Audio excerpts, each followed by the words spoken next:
Okay, so you guys wanted a deep dive into Emily Henry's funny story. We got a lot of requests for this one. Yeah, we did. A lot of people want to talk about this book, and I can see why. This one's a little bit different. It's being billed as like rom-com, Yeah. but I think it goes a little deeper than that. Oh, for sure. For sure. So much more than a rom-com. So let's just start off with like the basic premise. We got Daphne. She's a children's I librarian. love that detail. Right. And she decides to move to this small town for love. You know, following her heart, following her man. Makes a big move. Huge move, right. And almost immediately gets dumped. Blindsided. Yes. So that's where we start off. It's a classic rom-com setup, right? You think you know where it's going, but Henry, she takes you in a totally different direction. Yeah, so let's actually talk about that, the whole heartbroken heroine thing. It's like a staple in these kinds of stories. Oh, absolutely. It's a tried and true formula. But in this case, the heartbreak isn't just like a plot device to get the story going. It's like the foundation for this really incredible journey of self-discovery that Daphne goes on. I like how you put there, a journey of self-discovery. That's exactly what it is. It is, yeah. So we got Daphne. She follows her fiancé to this town called Waning Bay, Michigan. Have you ever been to Michigan? I have, yeah.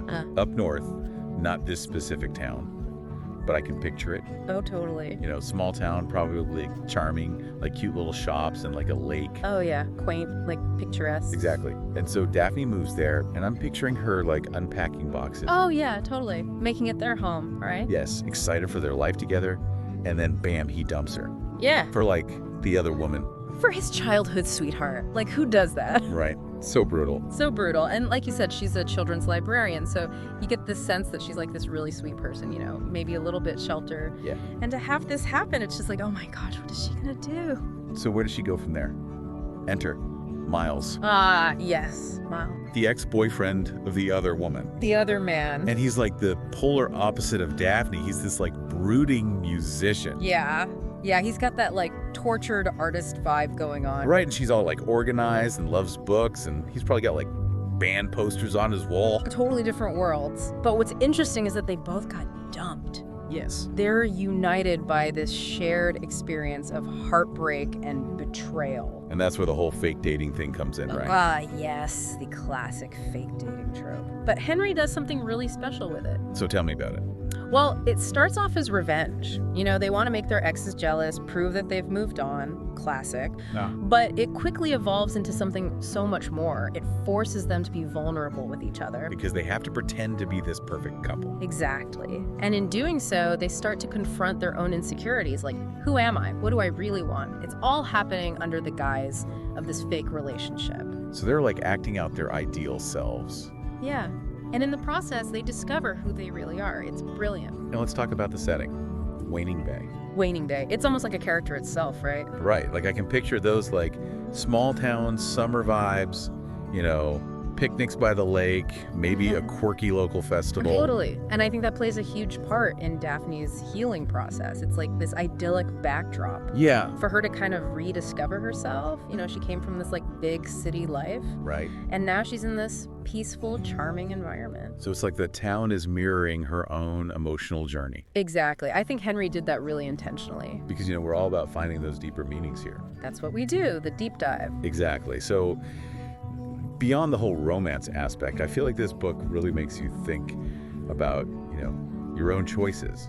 Like, what truly makes you happy? Oh, 100%. I mean, Daphne's whole life gets turned upside down, so she's forced to reevaluate everything. Her career, her relationships, her values. Yeah, it's like she's been living for other people's expectations for so long. And now she's like, wait a minute, who am I?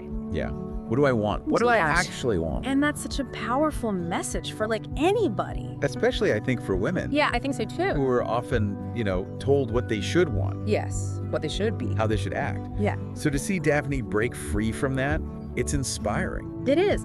And the thing is, Henry doesn't sugarcoat any of it. No. Like, both Daphne and Miles, they've got baggage. They've been hurt. They're messy. They're real. Right. And that comes out in their connection.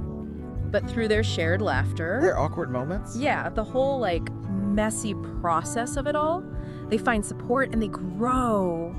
And I think that's a really important thing to remember. It is. And the ending, I don't want to give anything away, but Oh, no spoilers. no spoilers. But it makes you think, you know, it challenges those traditional ideas about relationships, like the fact that their love grows out of this this fake thing. It started as a lie. Right. It makes you wonder, can something real actually come from that? That's a really good question. It is. It's something to think about. And it's that kind of thought-provoking element that makes this book so much more than just a fluffy romance. Okay, so final thoughts. We've got humor, we've got vulnerability, we've got transformation. Check, check, check. And funny story might sound like a lighthearted beach read, but it really digs deep into the complexities of love, loss, and self-discovery. It reminds us that sometimes the most meaningful connections come from the most unexpected places. Absolutely. Now here's something to ponder. Think about a time when you had to reinvent yourself after a major life change. What unexpected connections, maybe friendships, maybe even romantic relationships, help you to grow? Because sometimes the funniest stories are the ones we create ourselves. And that is Funny Story, everyone. Thanks for diving in with us. Until next time.